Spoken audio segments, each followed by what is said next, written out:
Lakini ukicheza na elimu ya wananchi, ukicheza na elimu ya watoto, basi unaweza kuwa umemaliza generations nyingi sana. That is the message. Kwa hivyo sisi tunasema kwamba ni kitu gani kinafanya Wizara ya Elimu isiketi na viongozi wa walimu kupitia kwa KNUT na KUPPET na washikadau wengine ambao wanahusika, waketi pahali, waangalie yale ambayo ni maswali tata, warekebishe, alafu curriculum ya watoto wetu ifanye nini? Iendelee. Kwa sababu vile nimesema, ndovu wawili wakipigana, wale umia ni nyazi. Na wakati huu wale ambao wataumia ikiwa hawataketi na kusuluhisha haya maneno ni watoto wetu wa Kenya. Wewe umeona katika nchi zingine wakati kuna fujo na generation nzima, kama ukienda South Sudan, kwa sababu ya vita vya miaka mingi, kuna generation ya vijana ambao ilipotea tu, hawakusoma.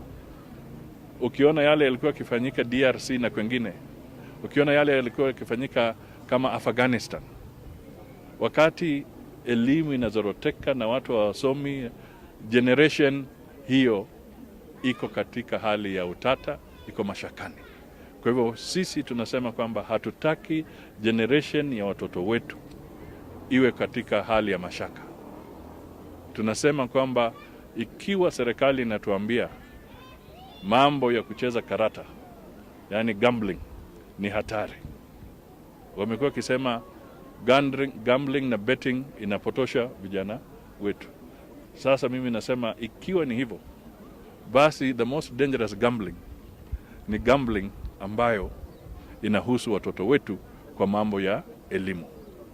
Kama kuna gambling hapo kati ya Ministry of Education na walimu, sisi tunasema waache hiyo gambling, wakuje pamoja, wasikizane na washikadau wengine, ili tusiwe na shida na watoto wetu wasome. Well, managing debt is a very complex issue, and there are a number of areas that need to be looked at. One, I have said before, and I'll say it now, that if you go to Ireland, Ireland have a law which we can borrow from, so that you have a completely independent debt management agency, supported fully by an act of parliament. What we have in Kenya now is just a debt management office in the treasury, but it has no teeth and it cannot control the appetite of borrowing from the treasury. So we have an opportunity that we can use to create a proper legal system to manage debt in our country. That is one thing we can do. The second thing that I say is that some of the debt that we have is expensive. The government should start thinking about rescheduling the debt. Rescheduling means renegotiating so that you can get better terms in certain instances, and the burden is minimized. The other thing is to fight corruption, because the tragedy that we have is that as we borrow, there's a lot of looting. So we are borrowing, but people are looting. That is not what borrowing is supposed to be. For instance, here we are in Meru. You have the Lapset corridor, which is supposed to come through Meru to Isiolo. Now, if you borrow and we see the money going to the Lapset programs properly, then it makes sense, because then it is adding value to the people.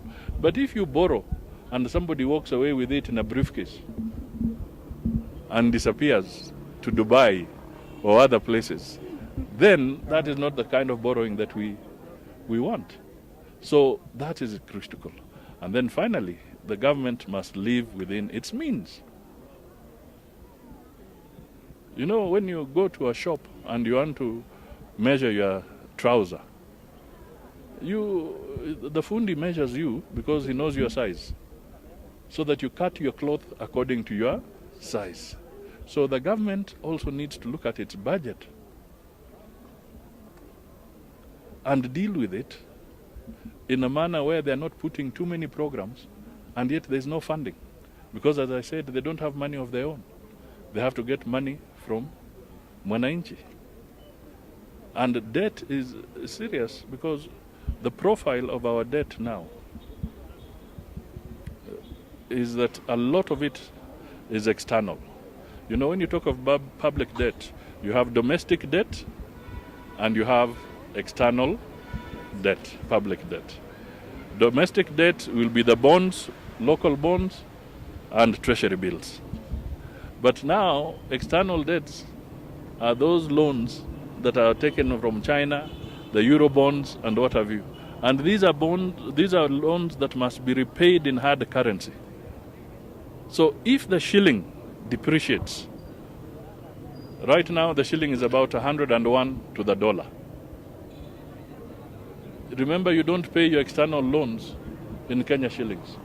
You pay your external loans in foreign hard currency. So if the shilling depreciates, for example, to 120 shillings to the dollar, can you imagine what that debt is going to be? It will become impossible.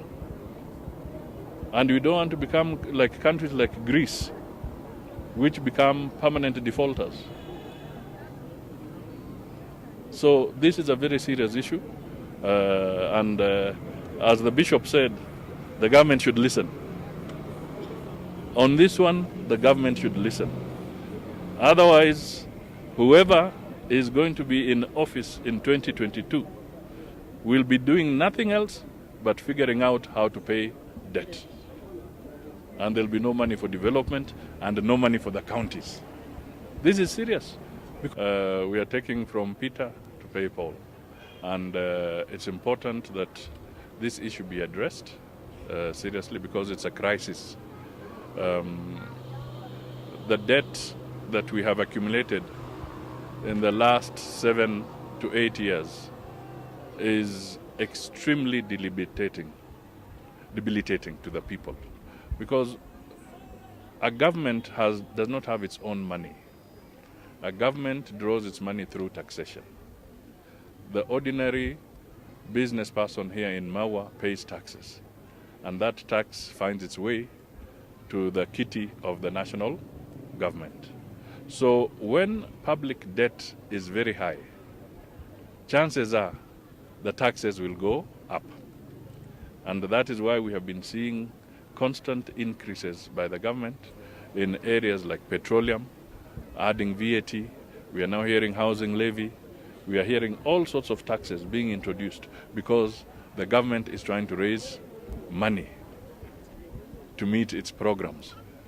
And unfortunately, instead of meeting the programs, the bulk of the money is now going to debt repayment. So it is a crisis. Zuia watu kuzungumza. Unajua kila mtu akiamuka ana haki na huru ya kusema lile anapenda kusema. Kwa hivyo wale ambao wanazungumzia 2022 wana haki kikatiba kwa sababu 2022 Kenya itakuwa na uchaguzi kulingana na katiba yetu. Na wengi watajitolea kutafuta viti mbalimbali. Kuna wale watatafuta MCA, kuna wale watatafuta ujumbe, kuna wale watatafuta governor, kuna wale watatafuta senator, kuna wale watatafuta kiti cha kina mama na kadhalika. Kwa hivyo wako huru kuzungumza na mimi sina shida wakitaja. Mimi natafuta kiti cha urais. Sitaki kuficha mwaka wa 2022. Lakini kile ambacho tunazungumzia ni kwamba hata wakati tunazungumza mambo ya kisiasa, tusiwe na uadui na tusiwe na uhasama. Tunaweza jadiliana haya maneno bila vita, bila matusi, na tuangalie ni vitu gani tungependa kurekebisha kama Wakenya. Kama ni elimu, tuzungumzie mambo ya elimu. Kama ni uchumi, tuzungumzie uchumi. Kama ni insecurity, tuzungumzie insecurity.